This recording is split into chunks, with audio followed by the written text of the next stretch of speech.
Can we make this fast? I'm soaking wet. So I'm gonna get a cold here. So can we make this real fast, please? Well, can we just start there? Can you tell us why you are soaking wet right now in the press conference? Yeah, it's just a great win, and they got me good. All my other coaches left me out to dry, and they stayed in the back. I should have known something then when they stayed out of the back because it got out the way. So it was a good moment in the locker room. I spoke to Nick on the walk-off, and he said how much it meant to get this win for you and just as a team, how excited they were for you. Just what does it mean to have the team celebrate you like that, and then for you to get that win, to see your team play the way and with the joy that you talked about earlier? Yeah, it's phenomenal. They just kept believing. It's been a couple up and down days, unknown days, and they just stayed together. And one thing I know about this team, they love each other. And that's the only thing I want to see, because love can get through anything. So the joy and the love that they share for each other is amazing. They play for each other. They want to win for each other. And that's what we got to do. That's the way we have to play. We got to play with grit. We got to play with defense. And then we got to share the basketball. And I think we did that tonight. And we played with composure. I think we had 10 turnovers total.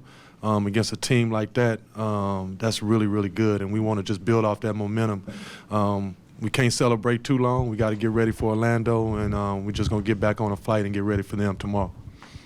Coach, did you get the game ball? Yeah, I got the game ball. So where will it go?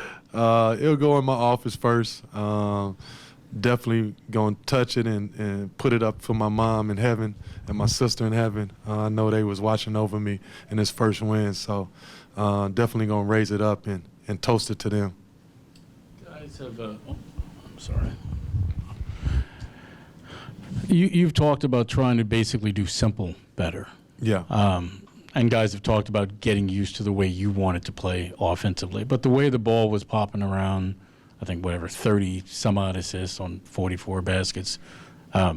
Is that a picture of how you want them to play? And could you see guys getting more comfortable with what it is that you wanted them to do and how they wanted to play offensively? They have a masterpiece inside, so it's just trying to bring that out each and every day. We got to play together. We don't have these mega all-stars on our team where we can play just ISO basketball and, just trying to tell them that we have to move the ball. When you share the ball, you're very hard to guard. So I just try to continually say that, because if we share the ball, it's hard to stick us. We have some elite players that can get downhill, they can shoot.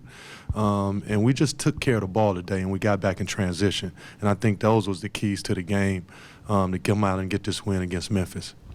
I was going to ask kind of what was the keys for you guys being able to slow them down in transition after the last two games? Making shots, that's one thing. They having to take out the ball instead of long shots. We missing shots and then they running out. Our turnovers was low. That first game we had 19, and then we had double-figure turnovers against Minnesota. So just understanding that, being composed when we got in the half court, but just being able to get out and transition ourselves. I thought that was good, and our defense was solid all night. So they played with the level 5 energy on each end of the court, but we can take care of the defensive side of the court. You can't take care of the offensive court, because you can miss shots. That's not in your control, but the defense is in your control, and I thought they controlled it all night. And as a former player, I guess it's a feeling even more special getting your first win as a coach, just because it's not just that, but it's you've played in this league, you've been around this league, and now you have another new experience to add to your resume, I guess. Yeah, it's just, God has just blessed me leaving UConn and, going through the arbitration and all that stuff with UConn, and then overtime elite finding me, and I'm being able to do something great there and establish myself again with the young culture. And then, I just want to say thank you to Jock, because I wouldn't be here if it wasn't for him. And believing in me, bringing me in with no coaching experience, no interview or anything. He was just like, I was like, Jock, I want to fly up and interview. He's like, nah, you don't need to drive up and interview. I believe in you. I know where you're from. I know your character. I know what you've built. And I just want to say thank him, because I owe it all to him, and I owe it all to God and this organization, Sean Marks, and everybody believing in me, Joe Tsai believing in me. So it's not about me. It's about everybody else. And, I just want to thank God for the opportunity.